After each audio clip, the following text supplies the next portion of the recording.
Something I always tell people is that if you're not enjoying a book, it's okay to stop reading it.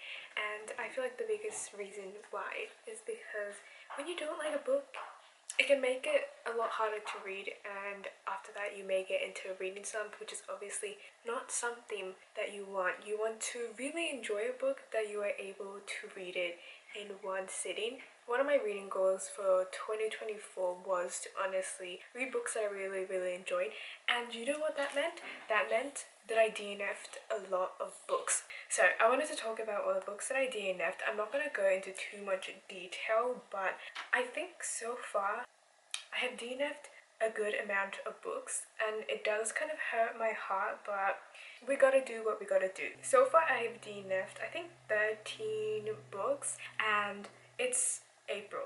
In my opinion, that's kind of a lot, but with a lot of them I was kind of struggling to get through them. Some of them I didn't exactly enjoy, so I am glad that I DNF'd them so I can make space for other books. One of the books that I actually ended up finishing was The Ballad of Songbirds and Snakes. I read a good chunk into it. I made a video trying to read books that I DNF'd, and I ended up finishing it, which I personally found it a bit boring, but in the end I was really happy over the fact that I finished it. So the other books that I DNF'd was Vampire of Eden, which this book I was a little bit sad about because I really loved the author and her writing, and I honestly was enjoying this book. I just didn't really like the love interest. Then we have House of Beating Wings, Powerless, The Book That Wouldn't Burn, To Kill a Shadow, Assistant to the Villain, and Legendborn, which this was my second time trying to read it, but something about the writing and the characters I couldn't get through, and it's also a big chunky book, so I didn't really want to force myself to read it.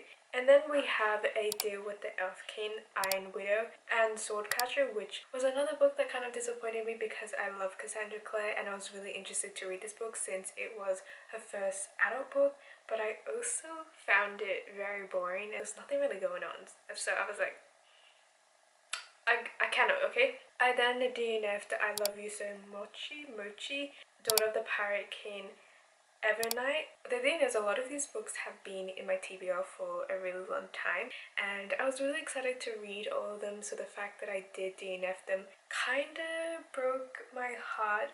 Over time, I think that your reading taste just kind of changes. I am a very big lover of romance and fantasy. It's literally the only genres that I read, and it's probably bad. I should probably expand out of those, but I don't want to, okay? I'm not a mystery girly. I barely read literary fiction, don't even read historical fiction or historical romance. I really only just read fantasy and romance, and I think that's okay. You know, finding a genre that you're really comfortable with makes it a lot easier to kind of get through books because you know the type of books that you like. So finding a genre that you're really into and just exploring the books within those genres. A lot of these genres as well, they have a lot of books within them. You can get through a lot of them. It's an endless supply. I do think just trying out different genres, finding which one you like. I also love watching booktubers. I think seeing people who are very passionate about something and talk very passionately about something does motivate you to read a lot more. And I think when I watch reading vlogs especially, I see that, oh, these people, they read so much and I can read that much. But like, to be honest, I do read a lot of books and I am pretty fast at reading, but I think hearing others people's thoughts on books and their recommendations, it definitely makes me want to read a lot more. And I always want to check out the books that they have been reading, and I get really excited to read them, especially if they say really good things about them. And I always watch booktubers kind of in my spare time, so if I'm ever doing something where I just want, you know, a video to listen to in the background. Another thing is making a list of books that you really want to read. Every single year, I think since 2020, I made a reading list kind of goal, like a yearly reading list, and to be honest, I never really ended up finishing most of them. I tried my best, but then it kind of went haywire. But if you want to get back to being obsessed with reading, I think it's useful to create a list of all the books that you want to read, especially ones that you've heard other people talk about, the ones that are extremely popular, because I feel like they're the type of books that kind of make you want to read them more. But if you do want to get back into reading, I think just having a plan of what you want to read and what you're excited to read can help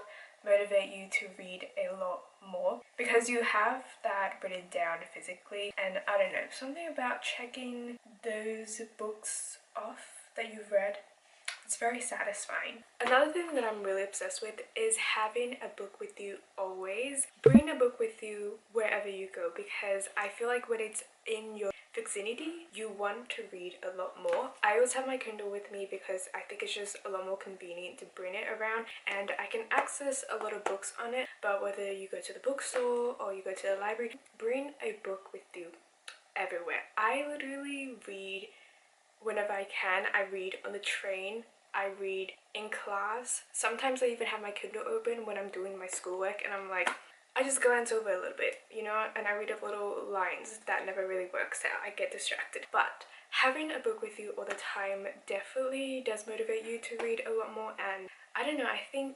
having something there kind of looming, watching you, and it's like, you should pick me up.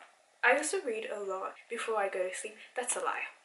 I end up going on TikTok. You know, I try to read before I go to sleep, and I feel like that actually makes me wanna go to sleep rather than being on my phone for hours and then not wanting to go to sleep. So I feel like after you have a long day of work or studying, a good idea is to just read a book before bed and to wind down. So basically, I'm saying, carry a book around with you all the time, and you have the time and energy to read, then you should pick up a book.